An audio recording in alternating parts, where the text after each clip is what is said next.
Du coup, 95 000 km, j'ai deux pompes à vélo en guise d'amortisseur arrière. Donc du coup, j'ai racheté ça. Et ça. Et pour être sûr de ne pas faire la même erreur que ce qui a été monté d'origine, parce qu'a priori, la monte d'origine, certaines personnes sont refoulées au contrôle technique après le premier contrôle, pour des fuites. Donc qui dit fuite, ça doit être de l'hydraulique. Plus de ça, je sais pas trop ce qui monte d'origine, donc dans le doute, j'ai pris du gaz.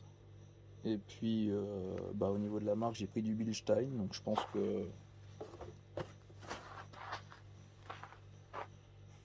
pas avoir fait un mauvais choix. Allez, on y va.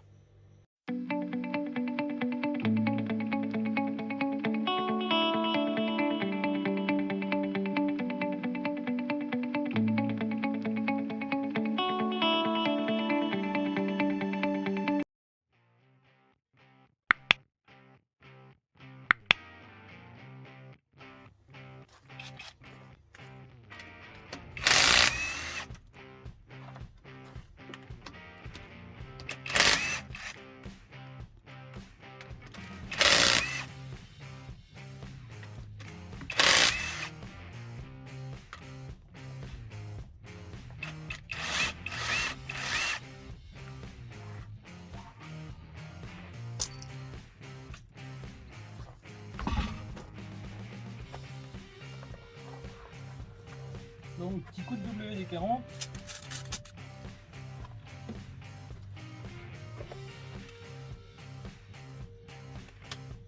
Et donc pour la douille, c'est une empreinte étoile E18.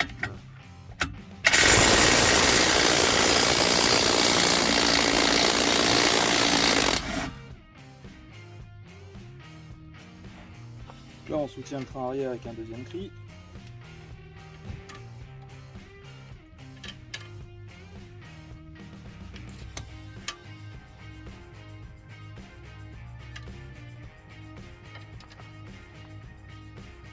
Jusqu'à ce qu'on arrive à sortir le boulon.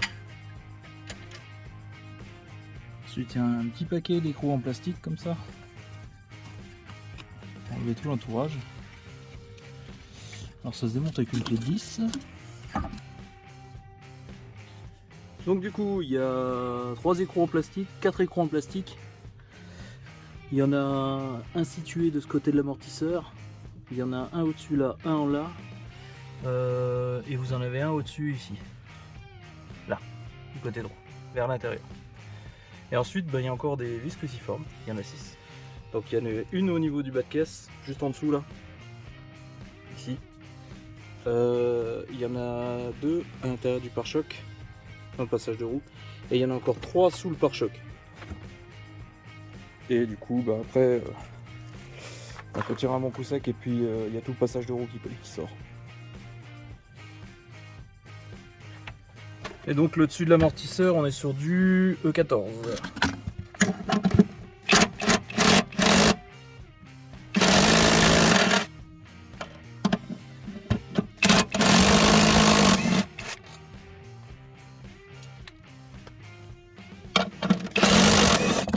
Et il tombe.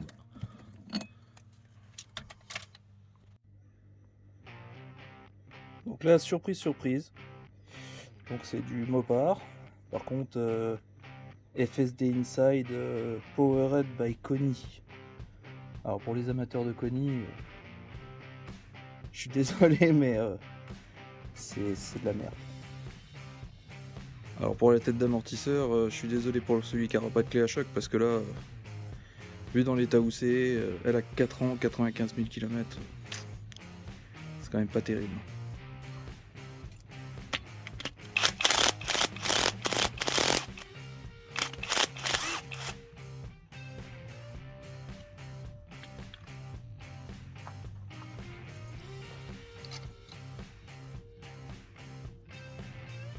Donc là on récupère la butée avec sa protection.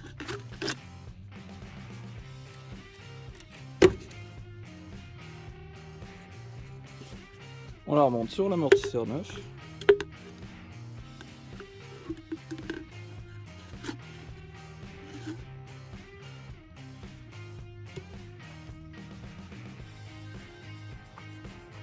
On remet notre support.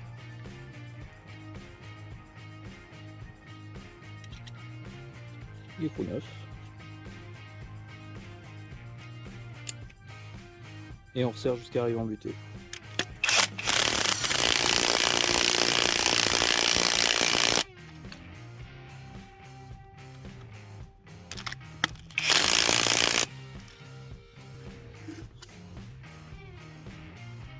Et là il est prêt à être remonté. Donc j'ai réengagé mes vis en haut et en bas. Donc à la main. Et maintenant on va passer au serrage. Bon, pour le serrage chacun son truc hein. Bon, sur des éléments comme ça je préfère y aller au pétard hein.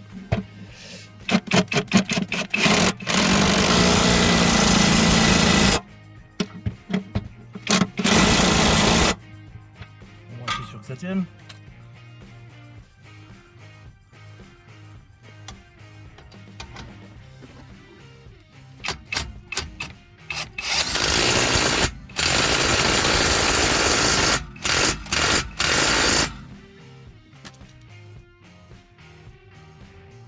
Donc j'ai remis en place le passage de roue avec donc les 3 écrous en plastique, le 4e là-bas. Donc voilà, la roue est remontée, tout est remonté correctement. Là ce qu'il faut en retenir c'est que il faut un petit peu d'outillage quand même. Le jeu de douille étoile, tout le monde ne l'a pas. Et là c'est nécessaire. Il n'y a pas moyen de faire sans. Au vu de la corrosion sur la tige d'amortisseur, si vous n'avez pas de clé à choc, c'est faisable quand même. Ça risque d'être juste plus compliqué. Le problème c'est que l'écrou il est en contrebas, il est pris dans son support et ouais, ça devient compliqué. En plus de ça, la tige, j'ai réussi à la maintenir bon, avec la clé à choc, on y arrive. Mais du coup sur le dessus on peut plus maintenir la tige avec une clé. Donc je l'ai maintenu avec une multiprise, mais bon, ça fonctionne. Voilà. Donc voilà, il ne vous reste plus qu'à faire l'autre côté.